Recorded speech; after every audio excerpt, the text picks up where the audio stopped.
Who am I speaking with today? It's Adam Ifshin. I'm the founder and CEO of DLC Management.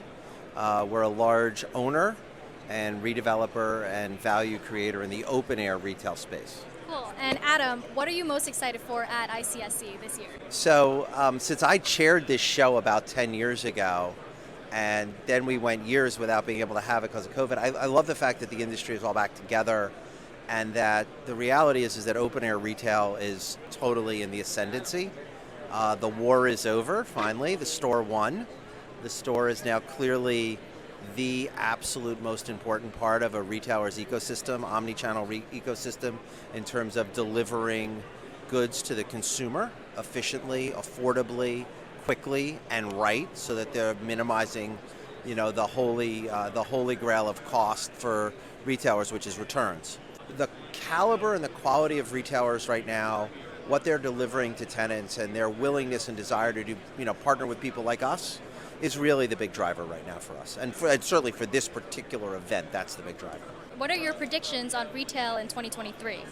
I think there'll be some more of the same and an acceleration of what we saw coming out of COVID. Call it from like the last 18 months, mid-21 till now. Continued improvement in occupancy, the continued demand from the best value-oriented retailers that they want to be in open air, not in malls, sorry for my mall friends, but clearly open air is where retailers want to be. It is the most efficient, it is the best to help create the most efficiency for the last mile for your omni-channel offerings.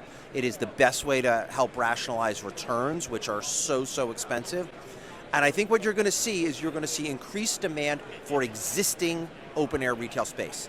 The reality is that the supply chain things we've seen, the inflation we've seen, have made it cost prohibitive now for either the retailer or the developer to construct a brand new out of the ground retail shopping center at the rents that retailers, particularly value-oriented retailers, can afford to pay in their business models.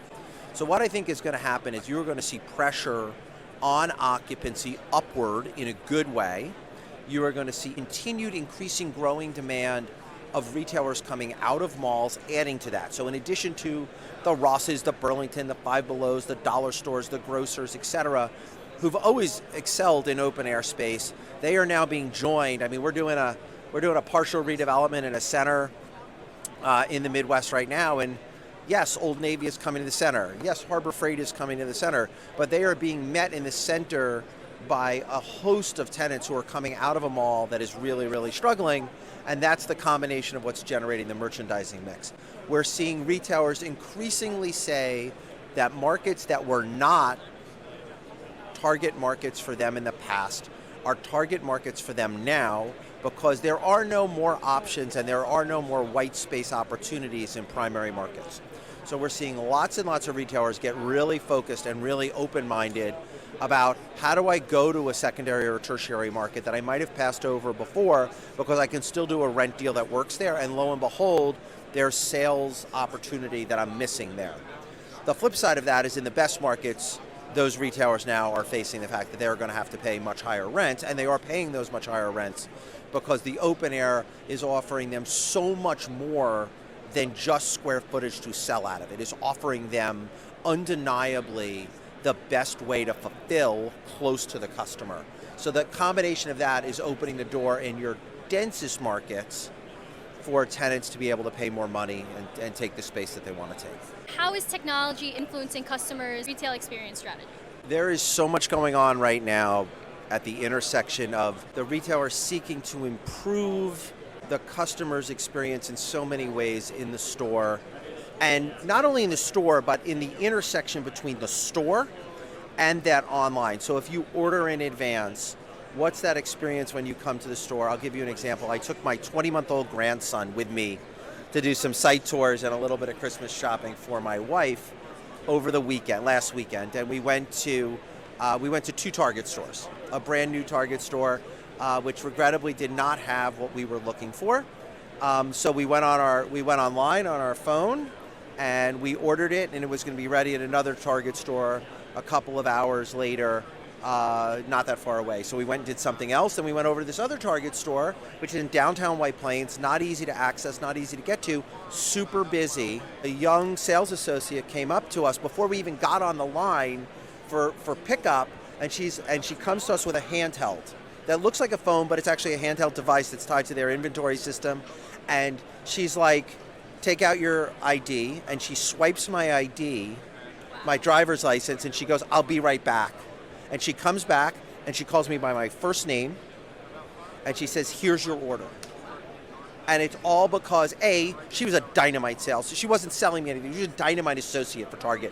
She was terrific. She was hustling. She was virtually running to whatever back room they had with all the orders ready. And their team the store was jamming, and they were busting it. So I think that's one, which is they're using all of these little things that are not fancy, overly elaborate, but what they're doing is they're getting the customer what they want, which is in and out of the store super fast. This is not a store, it's an urban store. So it's not a store where they have their drive-through pickup system that they've set up where like you can go and text and they'll come to your car with it. So I had to take the 20-month-old out of his car seat. We had to walk over, from a parking deck, and we were having a day of it, so it was all good for us. But this person made it super easy because she made it, and the quality of her personal effort as a sales associate plus the technology really showed in that instance. I'll give you one more. So yesterday I went to Macy's Herald Square, the quintessential Christmas holiday shopping experience, and I saw something that I wanted to buy for my sister. And my sister's very hard to buy gifts for on top of it all. Hi, sis. But anyway, I found something I wanted to buy for her, so I can't tell you what the good is. I can't tell you what department I was in. And it was something that had a discount, and then it said, well, there'll be another discount at the register. So this sales associate comes over and says, oh, are you interested in this? I said, yeah, tell me. And I was hoping she was going to tell me about it. She said, no. That good is X number of dollars after, both discounts are applied, and she takes out her phone and she shows me on her phone or the phone that they give her at the store. And she had me rung up, and it was a big thing, so I didn't want to take it with me. She had it rung up and shipped to my house and me out of the store in 4 minutes. Wow. In 4 minutes, and it was all because of the technology that she was able to scan availability, take my information off of a credit card, confirm with me that this is the right shipping address, and it works seamlessly. And it was totally tied into their POS system. And she did have to go over to their POS system, briefly, but she did most of it, even in a classic department store on this handheld. I was super impressed. And again, it's like the little things, right? What do people care the most about? They care the most about time. So the best thing is when the retailer gets it right the first time. So if the technology enables the retailer to get the customer in and out of the store faster, that means that sales associate can help more people. But it also means that person's had a positive experience because you've saved the customer their most precious asset, which is time.